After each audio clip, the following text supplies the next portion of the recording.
Welcome to Module 4 of the Fish and People Education Resource. Each module is supported by a lesson plan that can be found on this DVD disc. Just quit the DVD player and access your computer's file system. You are welcome to use and distribute these resources for non-commercial educational purposes.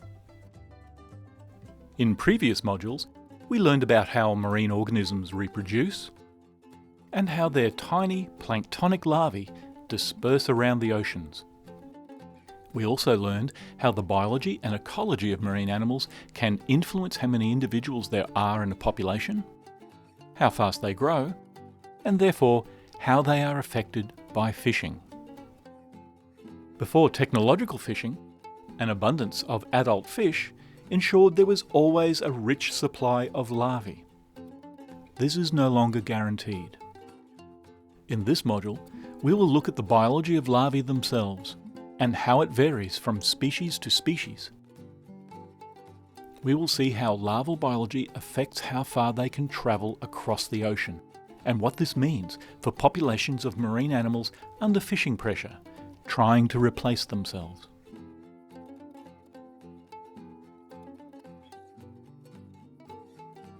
In Module 2, we saw how many species reproduce using larvae that drift in the plankton. We also saw how small most of these larvae are, much smaller than a drop of water. Finally, we learnt that this larval phase of the life cycle is temporary as they metamorphose to become juveniles and then adults. Just as the many species that live on a reef have different habits and behaviours, so it is with larvae. Larvae are released into the ocean currents and disperse away from the parent home. Drifting for days on currents, these invisible, microscopic larvae are the way most species move between distant islands. Trochus larvae have a small supply of stored energy. This fish larva's energy supply comes from the egg yolk it was born with, but it too will only last for 4 or 5 days in the plankton. So after only 3 days, the trochus is running out of energy. Without a reef to settle on, it will die. For this reason, some species can only make short hops between nearby islands, a journey on the ocean currents of just a few days. But some larvae are not only born with more energy in the form of egg yolk, but they also start to feed while they are living in the plankton. Being able to feed while travelling on the ocean currents recharges the batteries of these planktonic voyages. This is why some larvae can travel great distances between far-flung islands in the oceans. Some larvae just drift passively on the ocean currents, while others graduate to become active swimmers as well. But provided they can find a food source while they are in the plankton, some species can travel hundreds, even thousands of kilometres during the planktonic phase of their life cycle. Fish larvae can float in the plankton for up to 60 days. Crayfish larvae, on the other hand, can survive floating at sea for as long as 500 days. So the planktonic larval phase of the life cycle acts like a natural insurance policy. This allows marine species to recover from natural disasters like volcanoes or ice ages. When you look at managing trochus, it can be easy. You can close off a reef, okay? The trochus spawn there, they develop into a larvae, and then they very quickly settle. And that's why on the reef, within a very short time, you have trochus coming back very, very quickly. Crayfish or fish are quite different. First of all, those organisms are not like trochus, and they move across long distances. And that is the same for the larvae.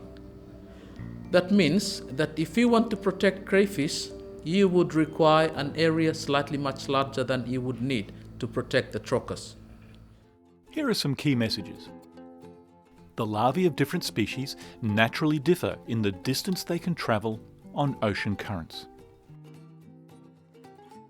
Larvae that are able to feed can extend their planktonic life phase and travel further on the currents. And intriguingly, some fish larvae seem to be able to smell or hear nearby reefs and actively swim towards them.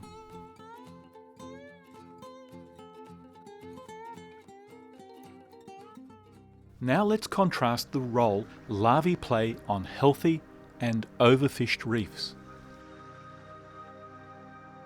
On a healthy reef, adult fish are widely dispersed around the system. On predictable biological cues, they gather together to spawn eggs and sperm which become planktonic larvae. The unique biology of each species determines how many larvae are produced, the length of time in the plankton, and how far they can travel before needing to settle.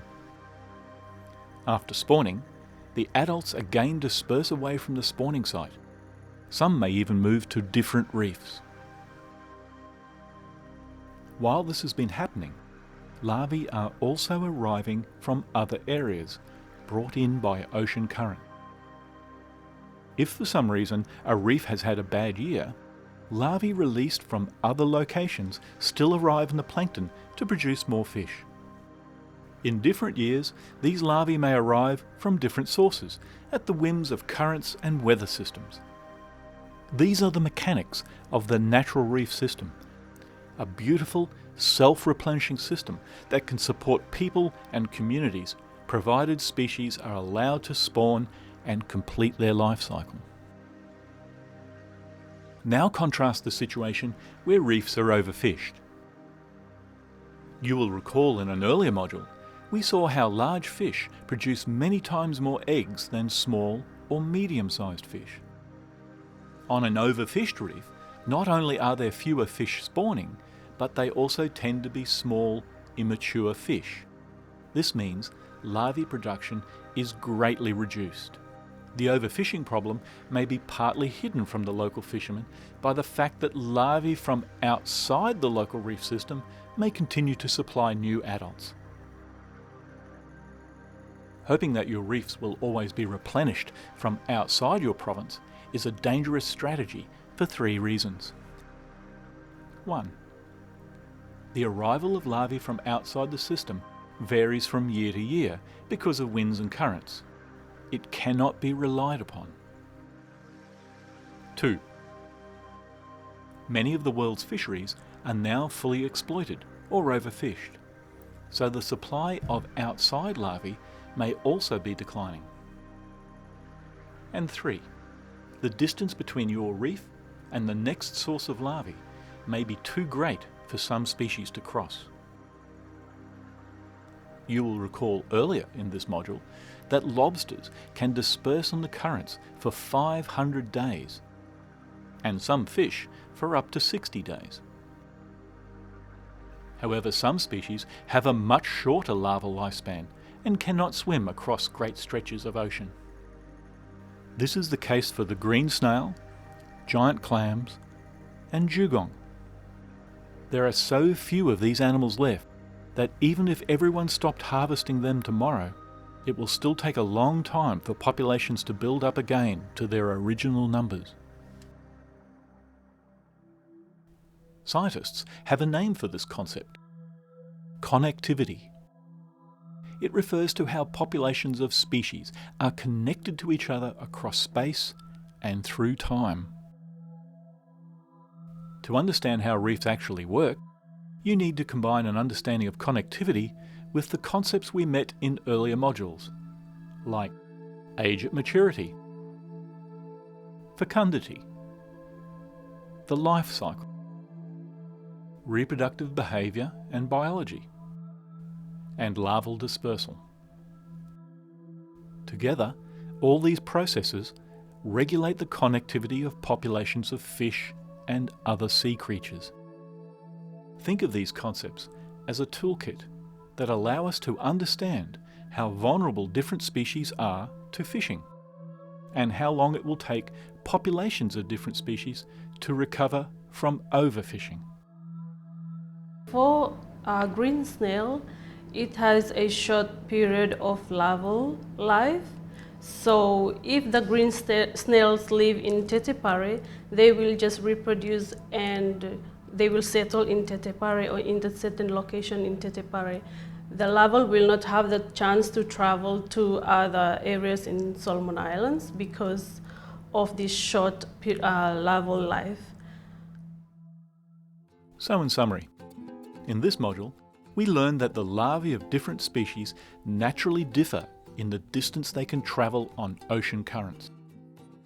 We saw how species with larvae that can travel a long way have a better chance of recovering from overfishing. We also saw that this is only possible if there are places where overfishing has not occurred.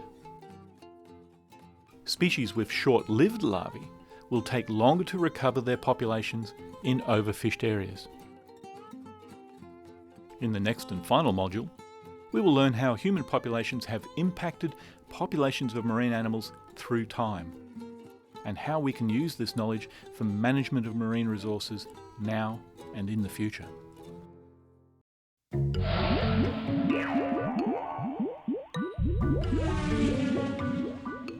Solomon Island is your country, and it is my country, and we have a responsibility to keep this place. We have inherited it from our ancestors, and we're just passing through. We have the responsibility to pass it on to the next generation.